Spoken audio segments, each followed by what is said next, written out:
লাইফে ups and downs আসে, that's part and parcel of everybody's life. ভারতের প্রধানমন্ত্রীও election হারে, ক্লাসের লাস্ট বয়ও ফেল করে, সচিন তেন্ডুলকরও 100 করে, সচিন তেন্ডুলকর 10টা ম্যাচে ফেলও করে। সচিন তেন্ডুলকর ভারতের হয়ে 700 ইনিংস খেলেছে, 700 সেঞ্চুরি করেছে 100টা, তার মানে বাকি 600টা ম্যাচে তো সে 100 করেনি। But every time he has turned out for India, he has believed that he will succeed. এর মূল কারণ হচ্ছে যে everybody will fail, but you have to come out of failures. You know, there will be an exam in school, there will be a pre-semester exam in school where your results will not be good. Maybe you have not studied enough, but that doesn't mean যে পরের সেমিস্টারে তোমার যে results হবে that will not be good. It will exactly depend on what you do from that semester to the next semester. So don't put your head, your shoulder, your belief down with failures, because failures will come. There is nobody in the world who is not failed. Virat Kohli ke dekho, last 3 months hasn't got a run against Australia, hasn't got a run in the IPL. Shobai IPL dekho to? He is one of the best batsmen in the world, but he hasn't scored runs. কিন্তু এর কোনো মানে নেই যে পরের সিরিজেও run করবে না। ও তখনই রান করবে না যখনই ও নিজে বিশ্বাস করে যে ও রান করতে পারবে না। But if he believes that he will succeed and he works towards being successful, he will succeed. আমি অনিল কুম্বলের একটা ঘটনা বলি বিফোর তোমাদের কাছ থেকে প্রশ্ন নেবার আগে। 2003 সালে ভারত অস্ট্রেলিয়া যায়। 2003 সালে ভারত অস্ট্রেলিয়া যায়, সেখানে অস্ট্রেলিয়ায় 2টো স্পিনার নিয়ে যেতে চেয়েছিল ভারতীয় সিলেক্টররা। আমি যখন ক্যাপ্টেন, আমাকে বলা হয় যে হরভজন সিং যাবে আর মুরলী কার্তিক যাবে। আমি ওই সময় জানতাম যে অনিল কুম্বলে যদি ওই ট্যুরে না যায়, অনিল কুম্বলের ক্যারিয়ার হয়তো শেষ হয়ে যাবে। And also I quietly believed that he was probably the best spinner in my team, but the best spinner is having an off time. So there are two ways to deal with it. Either you let him go and let a career get spoiled, or you put an arm around his shoulder and say, hey listen, I back you.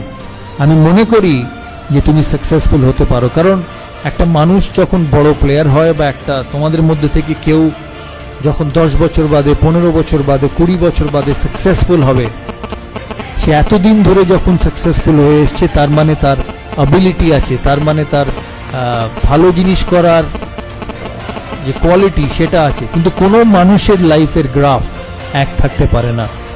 It cannot be the same. You will go up, you will go down.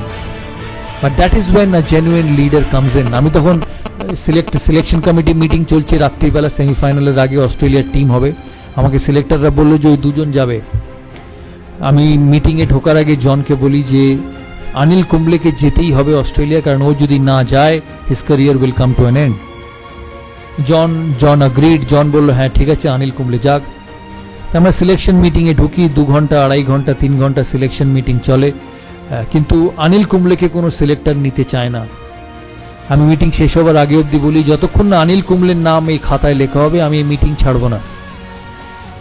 অনেকক্ষণ তর্কাতর্কির পর সিলেক্টররা বলে ঠিক আছে, তুমি ভারতীয় টিমের captain, you are the captain of the side, I give you what you want.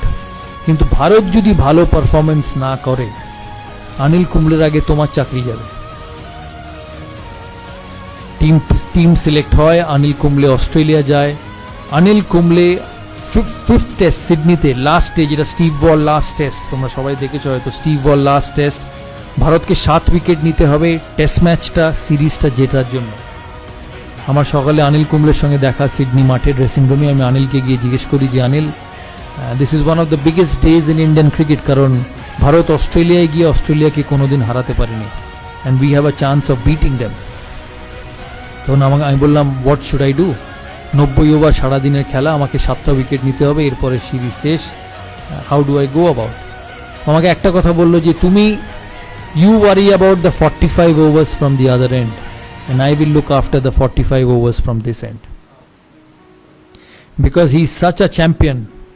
Anil Kumble, আমরা ওই সিরিজে এত ভালো খেলি, আমার এখনো মনে আছে অস্ট্রেলিয়াতে যখন 5th টেস্টের পরে সিডনি, এরা মিডিয়া রুম এত বড় ছিল, আমি মিডিয়া রুমে ঢুকি, মিডিয়া কনফারেন্সে আমি হঠাৎ ঢুকে দেখি শুধু হাততালি। আমি অবাক হয়ে যাই ফার্স্টে যে কেন এত হাততালি দিচ্ছে, কি কারণ। অস্ট্রেলিয়ার এক মিডিয়া আমাকে বলে যে we are extremely proud of the Indian team, যে লাস্ট 15 বছরে অস্ট্রেলিয়ান ক্রিকেট এত শক্ত ছিল যে কেউ কম্পিট করেনি। You are one of the only side who not only competed but you beat us at home. আর এটা পসিবল ছিল because of Anil Kumble. He finished as the highest wicket taker of the season, and ওই বছর Anil Kumble 75টা wicket পেয়েছিল, যেটা ও কেরিয়ারে কোনোদিন পায়নি। এই কথার মানে হচ্ছে যে even a champion, even the best will go down, even the best will have tough times, but if you want to be a leader, if you want to be someone who actually turns around people, you have to put an arm around him and say, hey listen, I support you. আমি বিশ্বাস করি যে তুমি আমার টিমকে এগিয়ে নিয়ে যেতে পারবে, and it works like magic. তাই এই কথাগুলো বললাম, তোমরা মাথায় রেখো। তোমাদের কি প্রশ্ন আছে আমাকে জিজ্ঞেস করো, লজ্জা পাবে না, কারণ আমি তো বারবারই সেরকম কথা বলতে পারবো না। তাই this is one time opportunity for all of you. জানি অনেকক্ষণ বলে ফেললাম, প্রায় 50 মিনিট হয়ে গেল। তোমরা বলো, তোমরা কি জানতে চাও? বাট বিফোর আই ফিনিশ আমি একটা কথা বলতে চাই যে আমি এর আগে কোনোদিন কোনো ইনস্টিটিউটের অ্যাম্বাসেডর হইনি। This is the first time. আমি প্রায় 100টা ব্র্যান্ড এন্ডোর্স করেছি, কোক থেকে, এই কোক, পেপসি, যা বলবে সব। দাদার ছবি হয়তো তোমরা সারা কলকাতার কোনো না কোনো হোর্ডিংয়ে দেখেছো।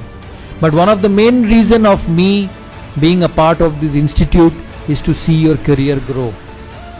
তাই আমার অ্যাসোসিয়েশন এই ইনস্টিটিউটের সাথে সাকসেসফুল তখনই হবে যখন তোমাদের ইনস্টিটিউটের চিফ ট্রাস্টি, তোমাদের প্রিন্সিপাল 1 বছর বাদে, 2 বছর বাদে বা 3 বছর বাদে যখন আমার সঙ্গে ফোনে কথা হবে, তখন যাতে বলতে পারে যে দাদা আপনি আমাদের ইনস্টিটিউটের সাথে ইনভলভ হয়েছিলেন, we have produce some scholars from this institute, and that will only happen because of you. খেলাধুলোয় কোচ, পড়াশোনায় teacher can teach you, can tell you what to do, but what you become, what you do is up to you.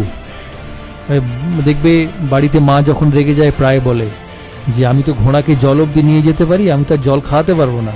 So it's the same thing. টিচাররা পড়াবে, coach তোমাকে বলবে কি ঠিক করতে হবে, কিন্তু ভালো কি খারাপ, brilliance will only be obtained by you. তাই এখানে তোমরা হচ্ছ দ্য মোস্ট ইম্পর্ট্যান্ট। আমি তোমাদের চিফ ট্রাস্টিকে আমি রিকোয়েস্ট করেছি যে আমি অ্যাটাচড হয়েছি এখানে। All what I want is a great environment for students to study, a great environment for students to showcase their talent and become the best. কিন্তু এই এনভায়রনমেন্টটা ধরে রাখার যেমন ওনাদেরও কর্তব্য, তোমাদেরও কর্তব্য। কারণ মনে রাখবে এই ইনস্টিটিউটটা ইজ ফর ইউ। এই ইনস্টিটিউট থেকে তোমাদের চিফ ট্রাস্টি বা মালিক ডিগ্রি নিয়ে বেরোবে না, ডিগ্রি নিয়ে বেরোবে তোমরা। So this institute, this facility is for you to make the most of it and become one of the most successful people one day. Thank you.